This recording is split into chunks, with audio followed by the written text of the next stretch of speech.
Hi everyone, Derek Cooper here, Director of Instruction at Troon Golf Academy, Lake of Isles. In today's video I want to talk to you a little bit about the ball flight that I see gives most players trouble, and that is the slice. So slice for a right-handed player starts off and then curves off to the right. We're going to talk about why that happens, what you can do about correcting it, so that when you head out and play and practice next you can start hitting the ball a lot straighter if that slice is something that gives you issues. So we're out here on the lesson tee at Lake of Isles. I've got my practice station set up. I've got a rod on the ground here which is parallel to my target line. That's going to help me with my body alignment.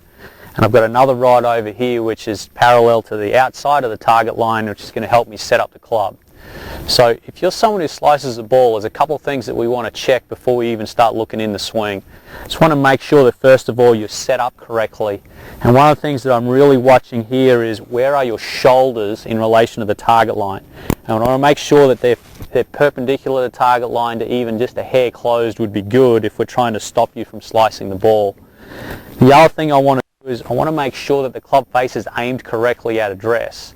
A lot of the time I'll see players who slice it will have the club face open at address and then they can never get it back to square at impact. So this rod on the outside is going to help us to make sure that club face is square. Now from there we're also going to check grip at address. Want to make sure that when you've got that club in your hands that you've got both those V's on the right, but not only the left hand but also the right hand are pointing towards your right shoulder. A lot of the time the club face will come back and be open at impact, which is what causes that slice to the right, because the hands are rotated too far to the left on the grip. So we want to make sure, if anything, they're rotated a little bit too much to the right, because that will tend to make the club face close a little more. So once we've got our body aligned correctly, the club face is square at address, and our grip is aimed correctly, as we said, with those V's pointing towards the right shoulder, and then want to look at, well, when you take the club away, are you taking the club face away square, or are you rolling the club face open in the backswing?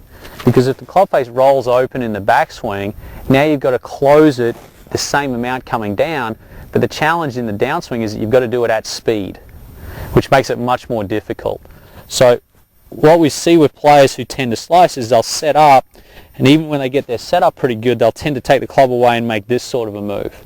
So the club will go away to the inside and they'll roll the club face open in the backswing. Now coming down, they have trouble trying to close it again. What we'd ideally like to see is let the body take the club back, so that when the club reaches this position in the backswing, I want to see the toe of the club ever so slightly closer to the target line than the heel of the club. I could even have it vertical at this point would be fine, but my preference would be to have it just a little forward like that, especially for a player who's fighting that slice. I want to get them a little more this way. The other thing we see at the top of the swing is when the person does this in the backswing, they get to the top of the swing, and what happens is this left wrist here gets cupped. And that's opening the club face in the backswing, and then again they've got to work really hard to close it in the downswing. If you take the club away correctly to here, and then work up from there, what we should see is a much flatter left wrist at the top of the swing, keeping the club face squarer. Now I found when I'm talking to players that an easy way for them to think about it, because they're right-handed, is to think about what their right hand does. So what I'm looking for from here is, I'm here in my address position with my right hand, I go back and the right palm is down slightly here, and then from there I go up and I want the right palm up. And when I do that with the club in hand, I get the club here, and you can see there's my right palm is down and I've got the club face square. From there I go up and I've got my right palm up, which gets that back of the left hand a lot flatter, and the club face is much squarer at the top of the swing. Much easier for me then to square the club through impact. So if you're having troubles with slicing the golf ball, let's just go through it one more time, the things that you want to check. Let's make sure first of all that you are aimed correctly. Make sure that the body is parallel to the target line.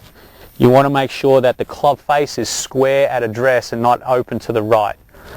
You want to check that your grip is neutral to even a little bit on the strong side, and by that I mean the hands are rotated a little to the right, the V's pointing more towards your right shoulder. And once you move the club away, we want to make sure the club goes away square, not rolling open, and then at the top of the swing we're looking for that right palm to the sky, or the back of the left hand to be flat, rather than this way at the top of the swing. And that right palm to the sky has been described, you know, I've heard people talk about a lot of like you're holding a tray of drinks at the top of the swing.